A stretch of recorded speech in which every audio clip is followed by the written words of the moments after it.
I was scrolling through some portfolios looking for ideas for the next video, and I landed on this site. There's an image gallery on the homepage where hovering any panel expands it while everything else squeezes aside. The motion has this really nice power easing to it, almost like the panels are breathing. It looked complex, maybe 3JS or some canvas-based setup underneath, but the core idea felt simple enough to pull off in React, and since we haven't touched Next.js in a while, I figured this was a good excuse. So I took the concept and built my own version from scratch. What we end up with is a full-screen accordion gallery, 20 panels side by side, each one expanding on hover. There's a focus indicator that frames the active panel and shoots a vertical line up and down the full screen. No GSAP, no canvas, no WebGL, just React state, a resize observer, and one CSS transition doing all the heavy lifting. If you'd like to grab the source code for this project, along with hundreds of other similar micro projects, and a brand new website template every month, you can check out the Pro membership via the link in the description. And if you find my work helpful, make sure you leave a like on the video and subscribe to the channel if you haven't already. Alright, let's get into the code. Before we write any code, I've got a fresh Next.js app running locally with the boilerplate already stripped out and the global CSS cleared, so we're starting completely clean. The approach we're taking is to keep everything inside a single component. The panel layout, the position calculations, the hover interaction, and the focus indicator all live in one file. No splitting logic across multiple hooks or helper files. Just one clean self-contained component that's easy to follow from top to bottom. So to kick things off, I'll create a new folder called components inside the app directory, and inside that a new file called spotlight.jsx. This is where the entire effect will live. The very first thing we need is use client at the top of the file. In Next.js, any component that uses browser APIs or React hooks needs this directive, and since our component will be using both, it goes in right away. Then I'll define and export the default function spotlight and have it return some basic markup to start with. 3 nested divs. The outermost spotlight section is our full screen container. Inside that spotlight track is the centered wrapper that will constrain the gallery width.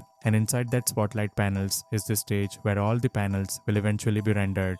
That's the skeleton in place. Before we move on, let's jump over to the home page and import Spotlight at the top and render it inside the main tag.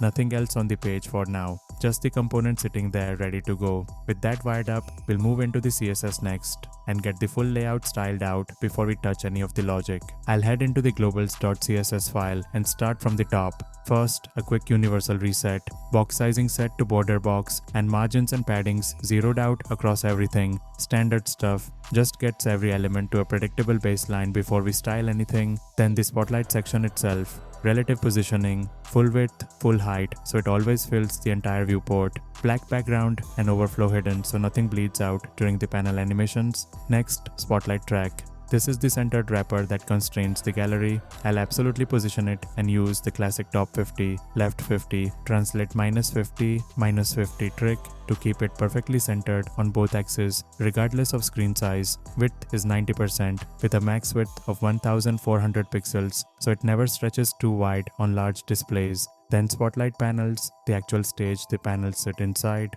Relative positioning, so the absolutely positioned panels inside it have something to anchor to, full width and a fixed height of 400 pixels. Now spotlight panel, this is the individual panel style. Absolute positioning, so we can control exactly where each one sits using JavaScript calculated left and width values. Overflow hidden, so the image never spills outside the panel bounds. And then the transition, all 1 second with a cubic Bezier ease that has a slow start, a fast middle, and a soft landing. This single line is what gives the accordion that elastic, springy feel. I'll also add will change for left and width to give the browser a heads up that these two properties are going to be animated. Then the image inside each panel.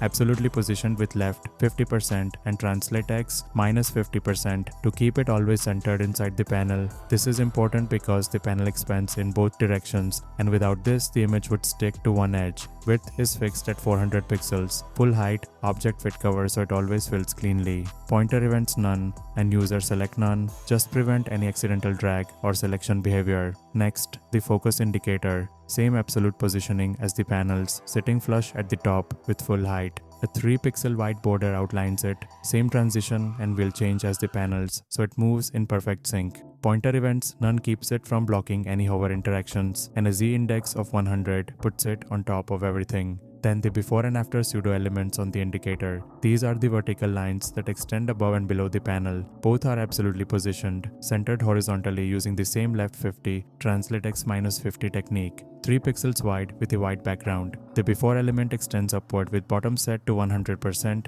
and the after extends downward with top set to 100%. Both get full viewport height, so they always bleed fully off screen in both directions, no matter where the gallery sits vertically. And finally, a media query for screens below 1000 pixels. The panel height drops to 260 pixels and the image width scales down to 200 pixels to keep everything proportional on smaller screens. That's all the CSS done. Next, we'll jump back into the Spotlight component and start building out the logic. First, I'll pull in the hooks we need from React, use state, use effect, and use ref. These three are everything this component relies on. Then, above the component function, I'll define all the layout constants. Panel width collapsed at 20 pixels, panel width expanded at 400, and a separate expanded width for mobile at 100. A gap of 5 pixels between each panel, 20 panels on desktop, 10 on mobile, and the mobile breakpoint at 1000 pixels. Pulling these out as named constants at the top means if we ever want to tweak the feel of the accordion, we change one number here rather than hunting through the logic. Now inside the component, I'll set up the state and refs, a track ref to hold a reference to the track element so we can measure it,